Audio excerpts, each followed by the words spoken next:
एक मुनीर साहब से मंसूब है एक जुमला बहुत मज़े का ना, तो जिसके लिए कहा था उन्होंने, मैं उस हवाले से बात नहीं करूँगा। वो साहब जो थे वो बहन विग लगाते थे और बड़े नामवर अदाकार थे। तो मुनीर न्याही साहब ने उनसे कहा, उनका नाम लेके, कहने लगे यार तेरी विग दे वाल भी चिट्टे हो गए ने, तू बूढ़ा नहीं होना।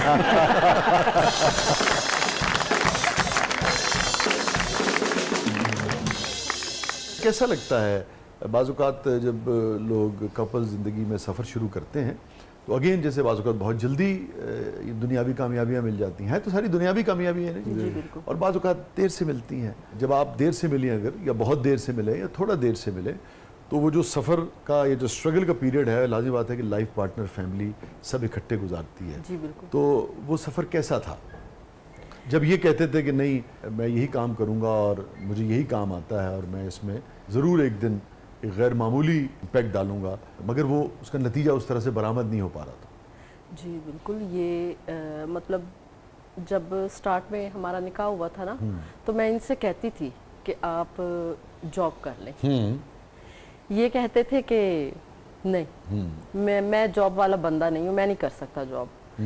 तो इन्होंने जॉब फिर भी इन्होंने की, मीन्स के मीडिया के हवाले से ये यूनिक में ड्रामा टीचर्स, ठीक है, मतलब यही करते रहे, बस यही करते रहे। इन्होंने यही किया और ये कहते थे कि एक दिन आएगा कि मैं मतलब मुझे कामयाबी मिलेगी और मैं मतलब बिल्कुल कामयाब होऊंगा। तो अल्हम्दुलिल्लाह अब ये वो टाइम आ गया है। इस टाइम के लिए हम लोगों ने बहुत इंतज़ार किया है और अल्हम्दुलिल्लाह। और अब कैसा लगता है?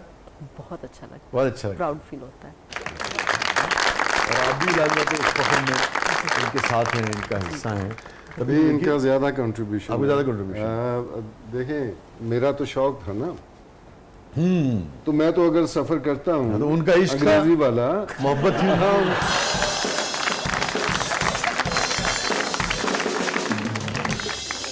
ऑब्वियसली कोई ना कोई वजह होती है कि बंदे के पीछे क्यों मतलब तकलीफ़ें भी बर्दाश्त की जाएं, भूख भी बर्दाश्त की जाए, सफरिंग हर हवाले से। जब आप भूख कह रहे हैं तो महावरतन कह रहे हैं? नहीं, अच्छा, मैं इन रियल सेंस कह रहा हूँ। और सिर्फ इसने नहीं, मेरे पेरेंट्स ने, मेरे बच्चों ने, और she is my third one. अच्छा, ठीक है। तो यानी कि आपकी तीसरी अहलिया? जी हाँ, ठीक है। तो इन्होंने लेकिन वन बाय वन, ठीक है, ओवरलैपिंग नहीं की। अच्छा, तो किसी वजह से वो दो रिश्ते नहीं रहे। हाँ, तो एक के साथ बन ना पाई, दूसरे का इंतकाल हो गया आफ्टर 22 इयर्स। और हम सब ने, बल्कि इन सब ने मेरे साथ क्यों खड़े रहे, मैंने कहा कोई बात नहीं, हो जाएगा। ये बहुत अच्छी बात होती है कि रफ्तागां को भी, गए हुओं को भी, जो ज़िंदगी के सफ़र में साथ किसी वजह से न भी रहे, किसी मोड़ पे अलग भी हो गए हों, जी जी, तब भी उनका एहतराम करना और याद रखना बहुत अच्छी बात है। सीखना चाहिए। ज़रूरी नहीं है कि हर वो शख्स जो ज़िंदगी में पीछे रह गया या उस वक्त महफिल में मौजूद नहीं है उसके खिलाफ बात की जाए। नहीं नहीं, वो बिल्कुल भी नहीं। देखें, अब्बा जी तो खैर चले गए, अम्मी चली गई, मरहुमा जो मेरी जो बीवी थी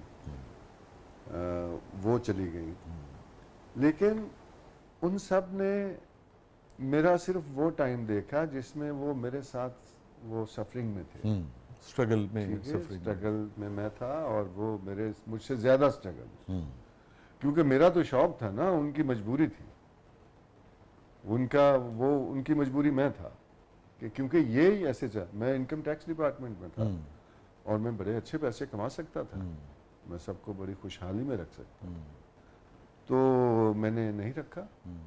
मैंने कहा नहीं, मैं उस काम के लिए पैदा नहीं हुआ। कोई भी शख्स जब दुनिया में आता है तो उसका कोई ना कोई मकसद होता है, खुदा फजूल काम तो करता नहीं है। तो उसने अगर अपने सेल्फ एक्सप्लोरेशन जो है वो हमें शायद सिखाई नहीं जाती, हमारी तरबियत में वो चीज़ शामिल नहीं होती ना, हम अपने अंदर ना, हमारे असल में तो हमारे एक दोस्त थे, वो कहा करते थे कि जब कोई पेंटर बच्चा आपके घर में पैदा होता है तो वो जब उसके हाथ में जब भी कोई चीज़ आती है तो वो दीवार पे स्ट्रोक लगाता है, तो सारा ख़ानदान उसके पीछे पड़ देता है, डिस्टेंपर करवाया था, ये हो गया वो हो गया। तो एक्चुअली उसके अंदर वो जो पेंटर है वो कहीं दब जाता है, वो खौफजदा हो जाता है और वो फिर दोबारा शायद निकले ना निकले।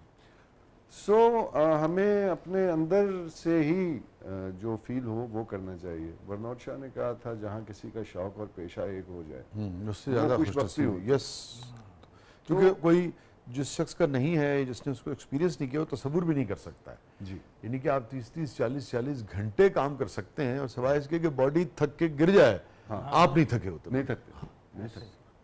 वो मैं एलजीएस में पढ़ाता था, तो उधर आप बताइए, ड्रामा पढ़ाते थे आप?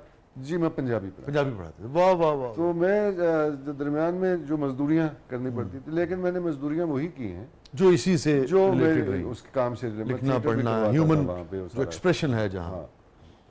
तो वो बच्चियाँ मुझसे कहती थी सर आप छुट्टी नहीं करते। तो मैंने कहा बेटा किसी दिन इनकम टैक्स ऑफिस में जाके पूछो मैं कितनी छुट्टियाँ दिन नहीं लगता था। हाँ, तो यहाँ क्योंकि मेरा अपना काम है, मेरी दिलचस्पी का काम है, तो इसमें तो मैं एक दिन में छुट्टी वाले दिन चला गया, मुझे याद ही नहीं रहा कि छुट्टी है आज। तो जाके मैं हैरान के स्कूल बंद क्यों पड़ा है। तो वो मुझे गार्ड ने बताया कि सर आज छुट्टी है। कोई दिल लगता था आपको पढ़ाने में, तो इतना मेरा वो।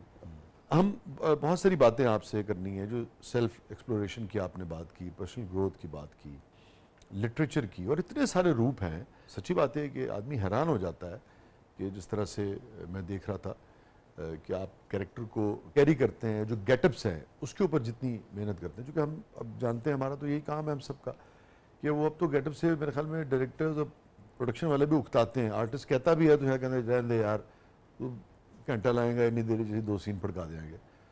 तो उस पर हमें बात करनी है, मगर मैं ख़ास तौर पे बात करना चाहूँगा जो आपका आखिरी जो बड़ा हिट रहा वो था तन मन नीलो नील। तो उसमें आपके काम की बड़ी तारीफ़ हुई।